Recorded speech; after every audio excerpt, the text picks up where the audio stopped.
Amatendo aga Mwoyo Omutuukirivu. Mu linnya lya Patri n'erya Mwana n'erya Mwoyo Omutuukirivu. Amiina. Ayi Mukama tusaasire, Ayi Mukama tusaasire. Ayi Kristo tusaasire, Ayi Kristo tusaasire. Ayi Mukama tusaasire, Ayi Mukama tusaasire. Patri ow'omu ggulu Katonda tusaasire. Mwana omununuzi w'ensi Katonda tusaasire.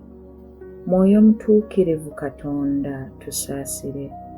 Trinity Omutuukirivu Katonda omu tusaasire. Mwoyo Omutuukirivu asibuka mu Patri ne Mwana otusaasire.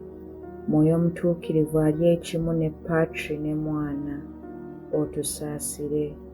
Mwoyo Omutuukirivu ggwe omusuubize w'abakkiriza otusaasire. Mwoyo Omutuukirivu ggwe ekitangaala ekya nnamaddala otusaasire. Mwoyo Omutuukirivu ggwe ekyamagero ekikusike otusaasire.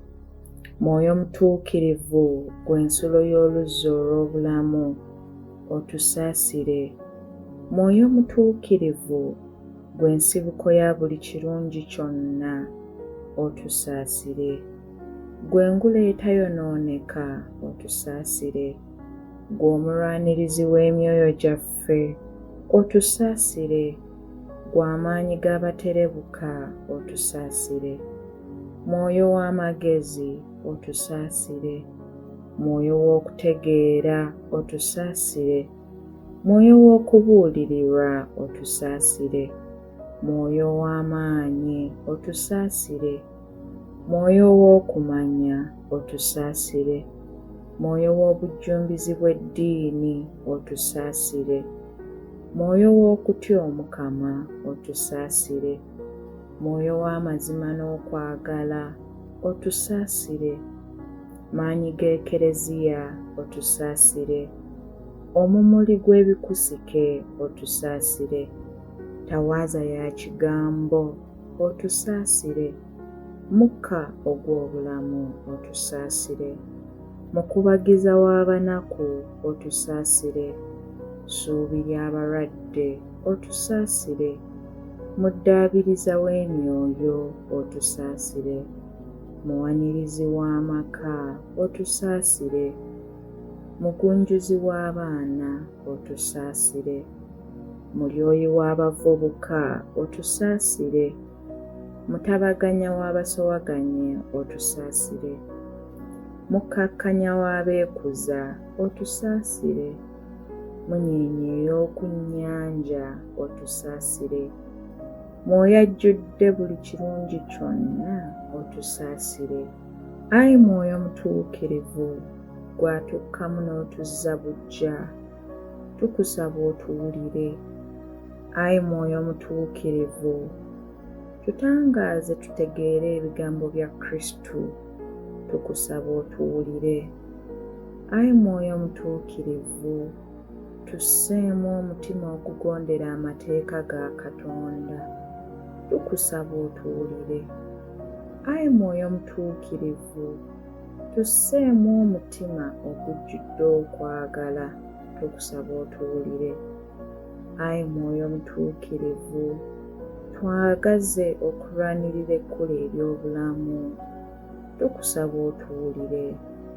Ayi Mwoyo Omutuukirivu tangaaza ekkubo ly'obulamu bwaffe tukusaba otuwulire. Ayi Mwoyo Omutuukirivu tuyambe tweyongere okukula mu kukkiriza tukusaba otuwulire. Ayi Mwoyo Omutuukirivu tutukuze tufaanane Kristu tukusaba otuwulire. Ayi Mwoyo Omutuukirivu tuwe emirembe mu mutima ne mu nsi yaffe tukusaba otuwulire. Akaliga ka Katonda gwe aggyawo ebibi by'ensi tukusaba otuwe mwoyo. Akaliga ka Katonda gwe aggyawo ebibi by'ensi tukusaba otuwe mwoyo. Akaliga ka Katonda gwe aggyawo ebibi by'ensi tukusaba otuwulire. Ayi Mwoyo Omutuukirivu, gwe Kristu gwe yatulekera, tukusaba otangaaze emitima gyaffe, twegayirire.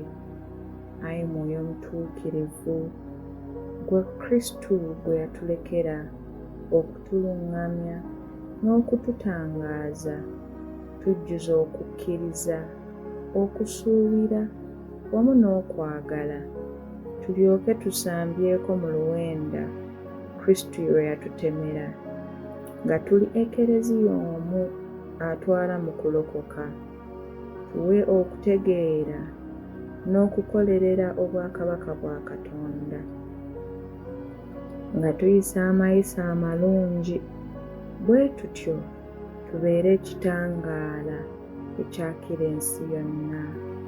Gwabeera obumu ne Patri era ne Mwana, emirembe n'emirembe.